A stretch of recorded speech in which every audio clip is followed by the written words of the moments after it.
তো সম্মানীয় দর্শকবৃন্দ, যারা পেটিএম ব্যবহার করেন তাদের জন্য একটা গুরুত্বপূর্ণ আপডেট। সেটা হলো আরবিআই এর চাহিদা মেনে বদলে গেল পেটিএম। এখন থেকে গ্রাহকরা পাবেন এই সুবিধা। ভারতীয় রিজার্ভ ব্যাঙ্ক বা আরবিআই চাহিদা সম্পূর্ণরূপে পূরণ করল digital payment platform Paytm. Credit card বিল পরিশোধের বিষয়ে আরবিআই যা বলেছিল একবারে সেটাই করে দেখালো তারা, যা করতে পারেনি অনেক ব্যাঙ্ক ও থার্ড পার্টি অ্যাপ। ভারতীয় রিজার্ভ ব্যাংকের চাহিদা পূরণ করল ভারতের বৃহত্তম ডিজিটাল পেমেন্ট প্ল্যাটফর্মগুলির অন্যতম পেটিএম।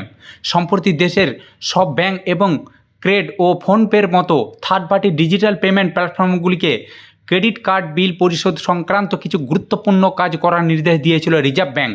এই ক্ষেত্রে সবথেকে এগিয়ে রয়েছে পেটিএম। সাম্প্রতিক সময়ে পরিস্থিতি মোটেই পেটিএমের পক্ষে ছিল না।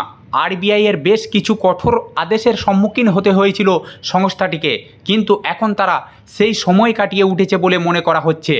আরবিআই এর চাহিদা পূরণ করার বিষয়ে প্রথম হলো তারাই।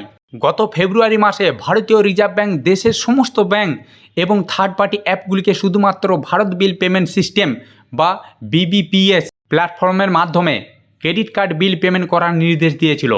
এই নিয়ম কার্যকর করার শেষ তারিখ ছিল 30শে জুন।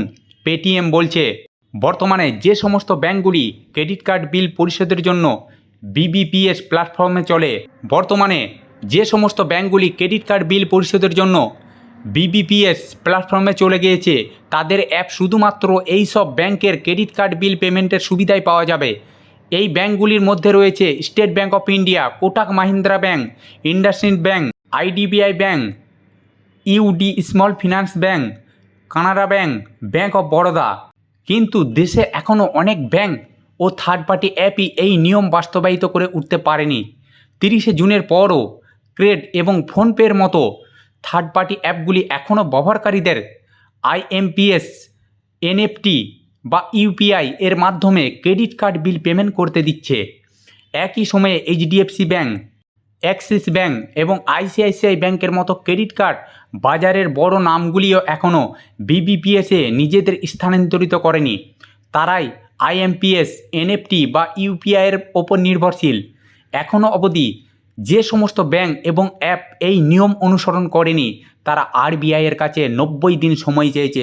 তো সম্মানীয় দর্শকবৃন্দ, যদি চ্যানেলে নতুন হয়ে থাকেন চ্যানেলটিকে অবশ্যই সাবস্ক্রাইব করে দেবেন, কারণ প্রত্যেকটা মুহূর্ত প্রত্যেকটা সময় এই ধরনের নিত্য নতুন ভিডিও আমি আপনাদের কাছে পৌঁছে দেবো।